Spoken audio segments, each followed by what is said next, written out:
JoyNews is learning that transport fares have been reduced by 10%. This directive is expected to take effect on August 1.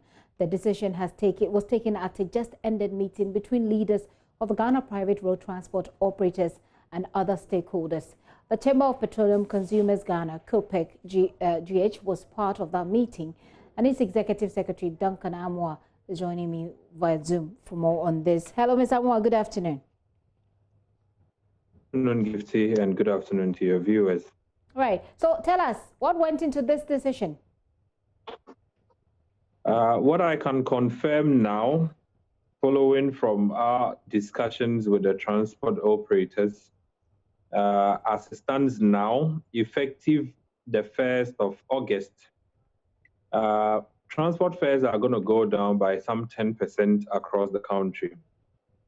This is also in respect of the fact that the president, in his last address to the nation, had eased down on restrictions as far as social distancing and public transportation systems are concerned.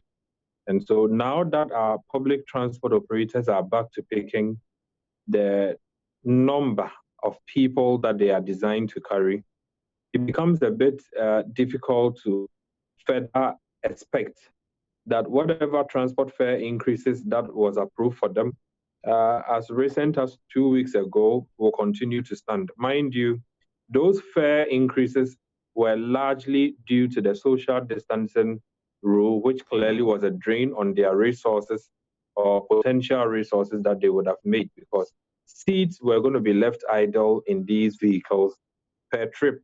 And so we had all agreed that some increases will be necessary. But now that the president's directive has given them the freedom to work and be able to pick the maximum number of passengers permissible, we didn't think that it was still fair against Ghanaians that they maintain transport fares at where they were. So there was some resistance. If you look at yesterday, across the terminals, the drivers insisted they weren't going to go down. But in all fairness, because they are also a part of our population that often than not demand equity from all of us, demand fairness from all of us, we impressed on them that it is only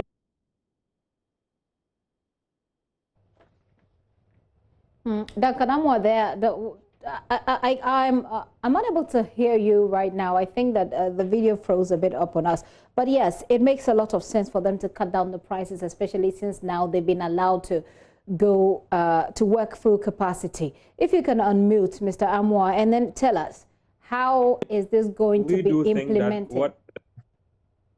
Can you hear me? Hello, Gifty. Hi, can you hear me? Yes, I can hear you. So I was saying that it does make sense. I mean, you're saying that it does make a lot of sense that once you're allowed to work at full capacity, then you don't charge us the extra you were taking when you weren't working full capacity. But I want to find out what agreement you had with these organizations or the transport stakeholders. As far as implementing this is concerned, how are we going to be sure that if you're charging 50 pesos, for example, now you're going to charge 40 pesos or 30 pesos? How is that going to look like?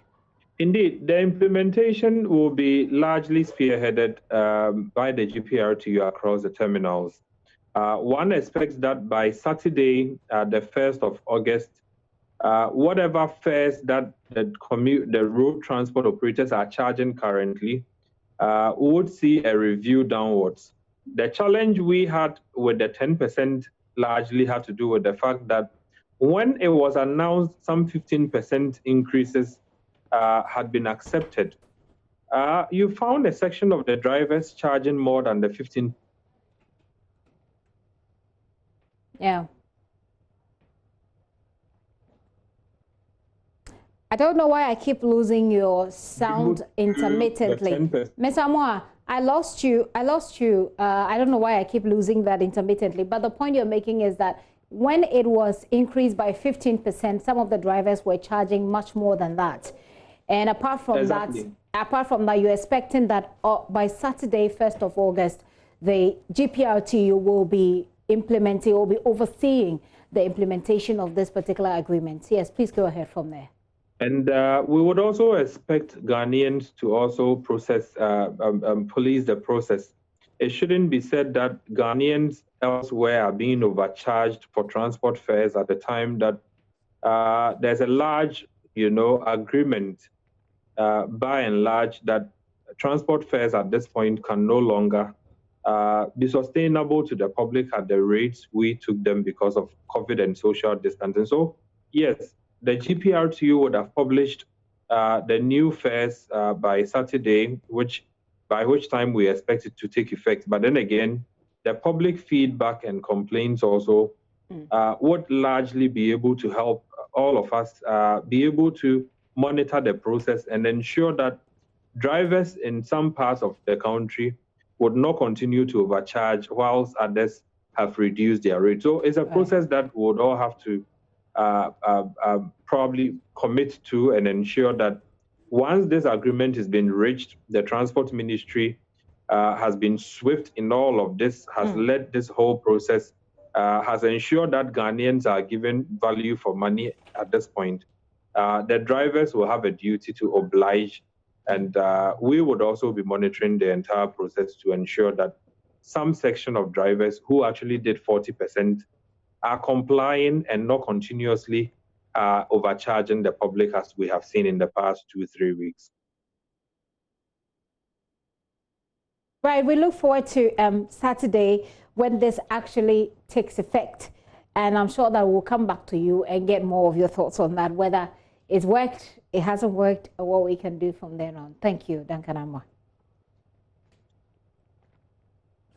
Duncan Amwa there, he's Executive Director of COPEC, and essentially 10% reduction in the prices that you pay.